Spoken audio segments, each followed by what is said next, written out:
தொடர்ந்து பார்த்தீங்கன்னா இன்னைக்கு கூட பிரதமர் வந்து தமிழகத்துக்கு வந்திருக்காரு.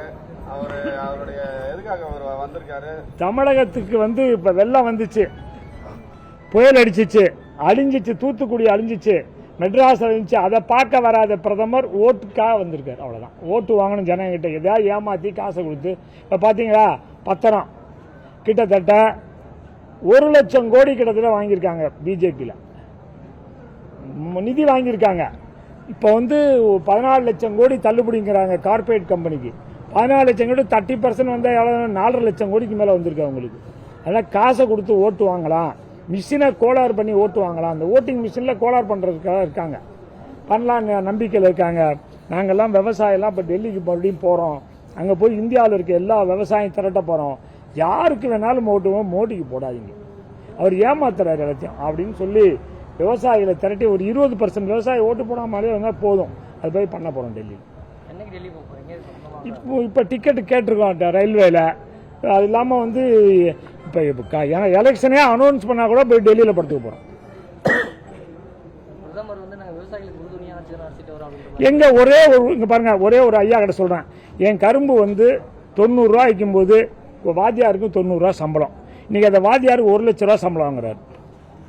ஆனால் கரும்பு 3400 தான் நியாயமா? அதே போல் 40 ரூபா நெல் விற்கும் போது ஸ்டேட் பேங்க் மேனேஜருக்கு 150 ரூபா சம்பளம். 60 கிலோ நெல் 12 மரக்கா 40 ரூபா விற்கும் போது ஸ்டேட் பேங்க் மேனேஜருக்கு 70ல் 150 ரூபா, 4 மூட்டை நெல் தான் சம்பளம். இன்னைக்கு அந்த ஸ்டேட் பேங்க் மேனேஜர் 1,20,000 ரூபா வாங்குறாரு.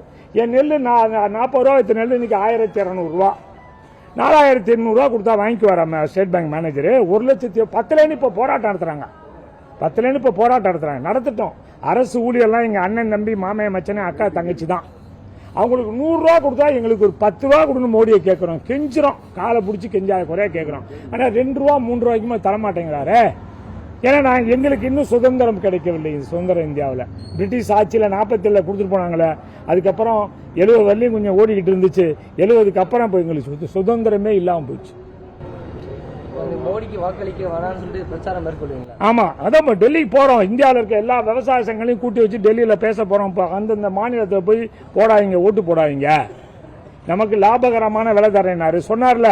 அந்த இங்கிலீஷ்ல அப்படியே சொல்றேங்க. If I will be the Prime Minister India, I will give 2 times profitable price for agriculture product. I will not import the genetically modified seed. I will not allow the Monsanto company to do any business in India. I will not allow the WTO enter in India எல்லாம் சொன்னார். இதுக்கு என்ன அர்த்தம்?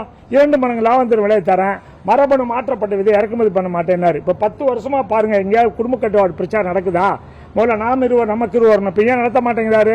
மரபணு மாற்றப்பட்ட விதையை கொடுத்து பையன் 100க்கு 20 பையன் இப்ப அழியாயிட்டான். இதை இன்னும் கொடுக்க கொடுக்க கொடுக்க 100க்கு 50 60 அழியாயிருவான். சமுதாயம் அழிந்து விடும், சமுதாயம் கெட்டு போயிடும். தமிழ்நாட்டில் விவசாயமே பண்ணக்கூடாதுன்னு மோடி நினைக்கிறாரு. ஏன்னா தமிழ்நாட்டில் தான் எத்தனால் கிடைக்குது, மீத்தேன் கிடைக்குது, பெட்ரோல் கிடைக்குது, டீசல் கிடைக்குது. விவசாயம் பண்ணாமல் போட்டா நிறைய ethanol, methane, hydro carbon, petrol, diesel எடுக்கலாம். இங்கேருந்து எப்படி நெய்வேலியிலேருந்து லிகன் கார்பரேஷன் லிகன் போய் அங்கே வடநாட்டுக்கு போகுது, கரண்ட் எல்லாம் இங்கேருந்து அங்கே போகுது. அது மாதிரி பண்ணலாம் என்ற விழுப்ப நோக்கத்தில் அவங்க இருக்காங்க. ஆனால் நாங்கள் விவசாயம் ஒன்று தெரிஞ்ச விட மாட்டோம். எப்படி இருந்தாலும் செய்திகளை உடனுக்குடனும் துல்லியமாகவும் தெரிந்து கொள்ள சப்ஸ்கிரைப் பண்ணுங்க.